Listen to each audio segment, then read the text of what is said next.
Hi, everybody. I'm Dan, and I started with Averna back in 2015. Today, I'm responsible for the Canadian and American sales teams, as well as a customer-facing role in the Northeast US. I'm joined today by my colleague, Greg Anderson. Greg, can you tell us a little bit about yourself? Thanks, Dan. Like you, I've been with Averna for several years now, representing the Midwest in the United States. I've had the opportunity to form some great relationships with the biggest automotive manufacturers out there and help innovate some incredible solutions for EV test applications. We are both looking forward to sharing Averna's experience in the EV testing market. There is currently a major shift in the car industry, which translates into a large increase in manufacturing volume. This is a demanding time for automotive, and operations may require additional support to quickly increase production capabilities while maintaining a high level of quality. Reuse of hardware and equipment is a huge part of that. Great, thanks, Greg. We don't have a lot of time today, so I just want to do a quick introduction to who we are, and then we'll get right into improving DC to DC converter test processes by maximizing reusability. I totally agree. I do want to point out that most of what we will talk about today is not necessarily unique to DC converters. A lot of these rules and principles can be transferred to any power component. Great point. So first, we'll do a quick introduction to Averna and review the EV market and the advantages of reusability. Then we'll take a look at the challenges in DC to DC converter testing and how to implement reusability in EV tests. So let's get started, and don't forget, we'll be here afterwards to answer any questions that you might have. Averna was founded in 1999. We are a systems integration provider in the test and quality market. To support our global client base, we have 9 locations worldwide. Our corporate headquarters is in Montreal, Canada, and we have design and manufacturing facilities in Mexico and 2 more offices in the United States, 1 on each coast. Plus, we have 4 more offices in Europe, in the Netherlands, Belgium, and Poland, as well as an office in Japan with additional support coverage in China, Taiwan, and South Korea. And over the last 20 years, we've been exposed to a broader view on different practices, methods, and processes resulting from our work across a huge variety of industries. This experience allows us to adapt best practices between different business types and leverage this visibility on up-and-coming technologies. Automotive has been a huge focus for Averna in that time, and we've been able to use our different experience and expertise to develop new solutions for the industry that have never been done before. That's true. We developed the AST1000, the first all-in-one infotainment signal source. We've tested everything from wipers and tires to complete ADAS systems. We even developed climate chambers for component validation from -40 degrees to plus 120 degrees Celsius. It has been a huge range of applications. Yes. And with the major trend of electrification, we've been dedicating our resources to develop the best solutions for EV. In particular, we're looking at the high power and the high voltage requirements of the technology and finding the best ways to work within them. Our latest innovation is our EV components end-of-line test platform. We're going to look at this more closely a little bit later, but this platform can accommodate functional testing, safety tests, leakage testing, and quality inspection for a variety of power components. That's right. You can pick any and all of those options for DC to DC converters, but also for inverters, onboard chargers, and battery management solutions, as well as rotating parts like e-axles, small motors, and others. Flexibility is our main focus when designing any test platform, and it pays off. So let's take a look at how we make that happen. The majority of our business consists of designing, building, and deploying test and manufacturing assets to our customers' facility. It could be an assembly solution for a project requiring micron-level precision, or it could be an automated test solution for inline or end-of-line tests. But we've also made major investments in R&D, including our RF and our machine vision labs, and dedicated test platforms for active alignment, AR/VR validation, and as we mentioned earlier, our EV power component tester. Our priority is to focus on scalable, flexible solutions to accommodate multiple types of products as well as product growth. Exactly. And in order to develop our solutions, whether they are the off-the-shelf components or custom, we have more than 300 engineers in-house for software, mechanical, optical, electrical, pneumatic, and robotic design and signal processing. This expertise covers every facet of test, and that gives our customers confidence in meeting targets and deadlines. Great, thanks, Greg. So now, if we look at the growth of the EV market, sales have more than tripled between 2019 and 2021. According to the International Energy Agency, globally, the entire net growth of automotive sales is attributed to EVs. Testing EV components efficiently is crucial to the success of any manufacturer, particularly with so much competition out there.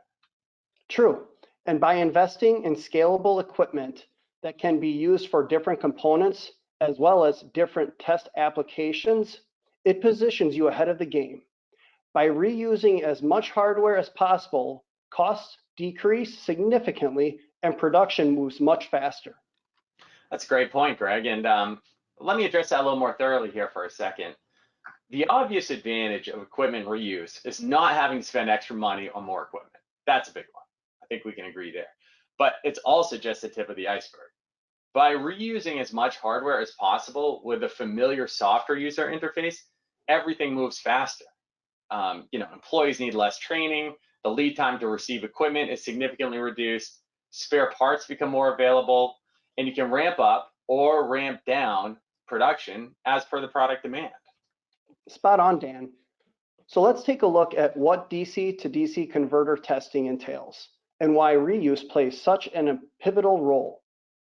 There's a long list of reasons that make testing any EV power component challenging, starting with the type of tests that need to be covered.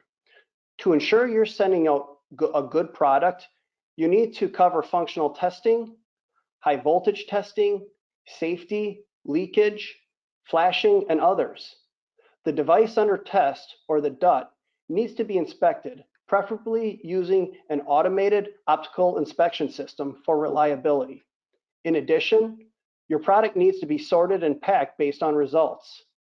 This is a lot to factor in, and they all use very different technologies. That's right.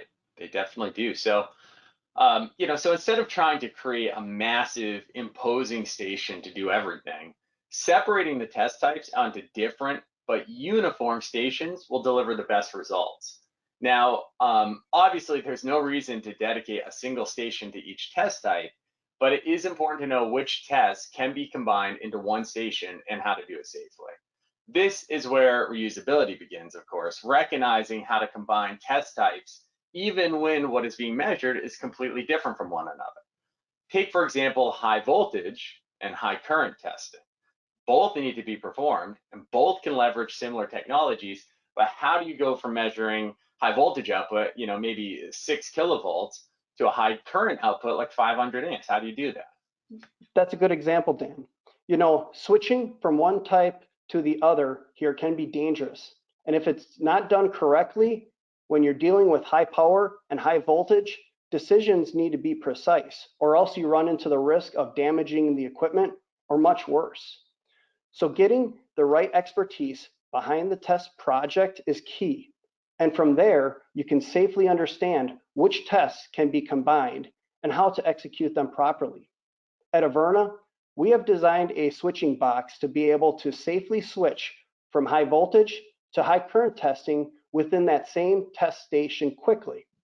This requires customized probes for unique connections for high voltage testing and functional testing with different sensing points to eliminate the voltage drop. Yeah, so great example there. And if anyone wants more information about this switching tool, let us know and we can certainly send over some details. Yeah, spot on. So moving forward, we know the right way to design a test plan for DC to DC converters, or any other power electronics, to be honest, is by grouping similar test technologies into independent stations. But to optimize handling time and efficiency, it is best to connect these stations together and have them work simultaneously. Each station can run completely on its own and have the next DUT ready to go for the next test type. This can be achieved through automated conveyors that allow sufficient buffer and smart timing systems to avoid collisions or backup and backlog for testing. Yeah, that's right. And what's really great about this setup is that it becomes easy to add new test types into the line. If you begin by maybe only wanting to automate functional testing, but then later decide that you'd benefit by adding automated vision inspection, it's simply another block module to add to what is already existing. Nothing needs to be replaced, and your operators will already be familiar with the feel of the station.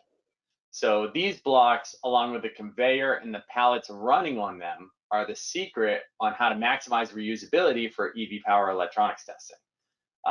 Greg, can you elaborate a little bit more on that? Of course. So again, we selected DC to DC converters for this presentation, but what we want to talk about here today applies to testing all EV power electronics. We've discussed the types of tests and how to separate them, but let's focus on the DUT. To get the most out of your test equipment, the biggest mistake to make is limiting the design to one product type or model. The best test equipment will allow you to test unlimited variations of a product and different products altogether while using that same station. Definitely. But how do you do that? One challenge in EV tests is the mechanical dimensions and the weight of the DUT. The shape can be awkward for getting to test points. Some products are just too heavy to be manhandled, and that's only the beginning. From there, the DUT needs to be connected to the test station, and then the right tests need to be run, assuming everything is fully automated, of course. How can products with different shapes, sizes, weight, connection points, how can they all use the same test equipment? The key is to look at the platform as separate sections. There is the core of the station, and then there are flexible fixtures. So first, we need to look at the base. This is the core equipment and should have everything built into it to test whichever product type is selected.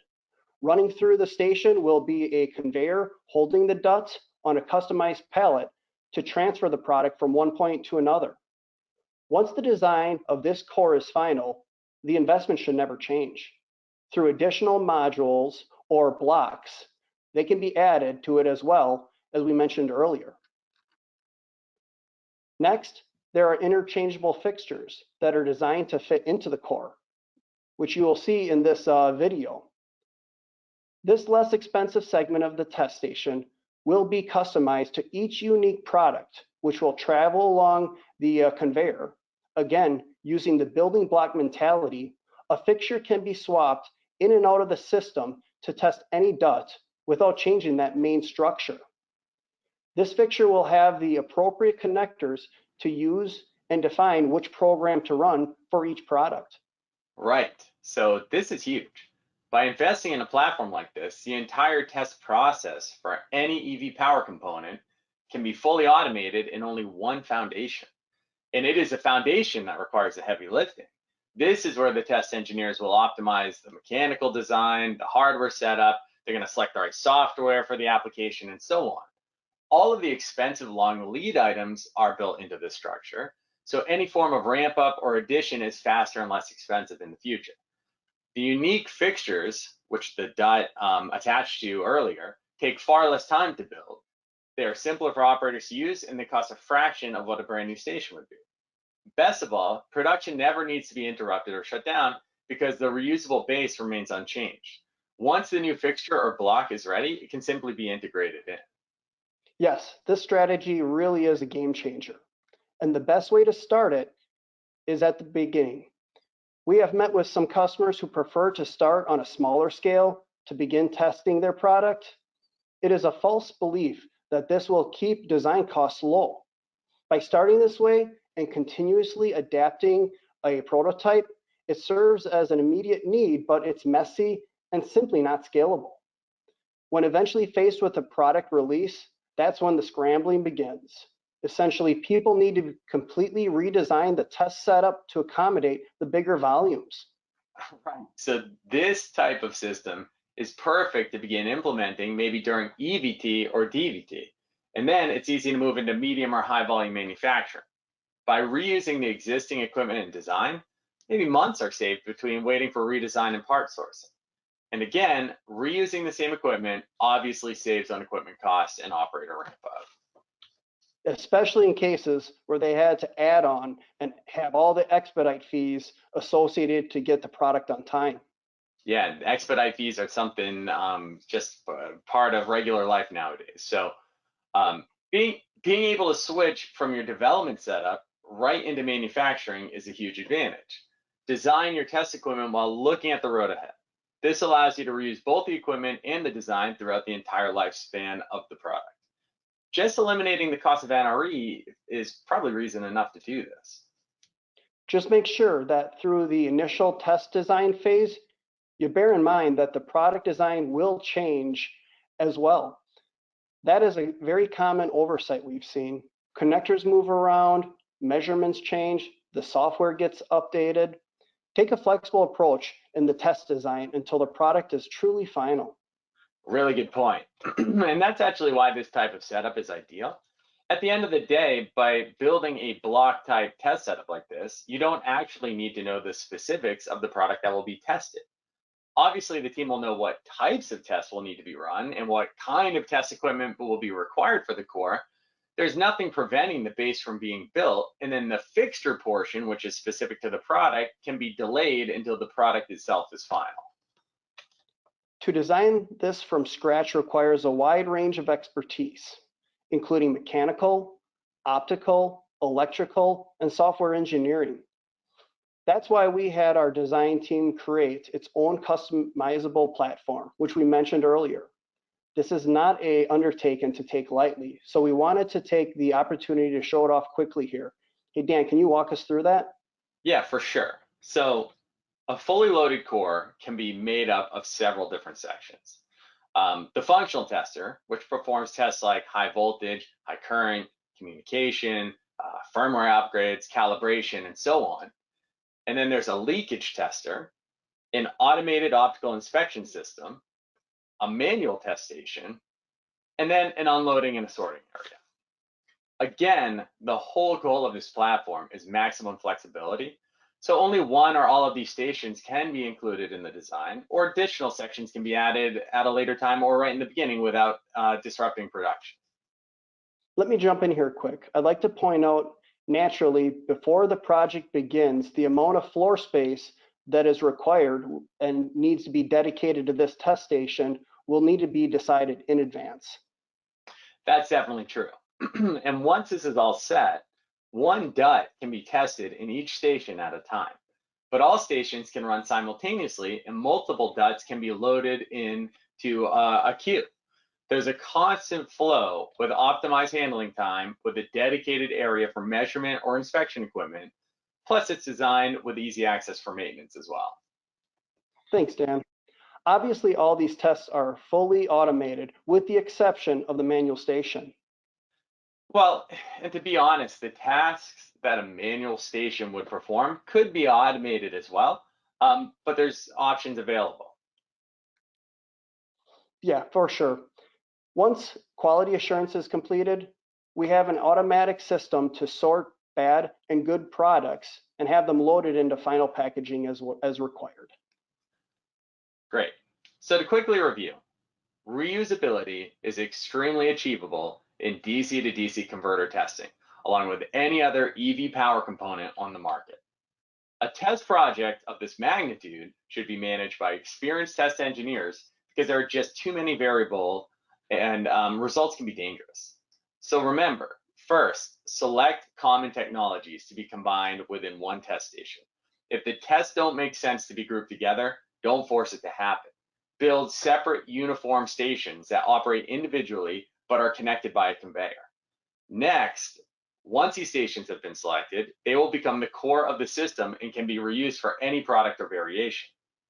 Then, unique swappable fixtures can be interchanged for one another, permitting the user to test any product they choose. These will run through the test system via customized palettes. That's a good summary, Dan. By doing this, You are saving huge investments in unnecessary test equipment and will never have to stress out whether the manufacturing will be up and running according to schedule. You already have the equipment, so you know that it will be there. This is an easily scalable strategy that keeps production growing quickly and adapts with your product demand.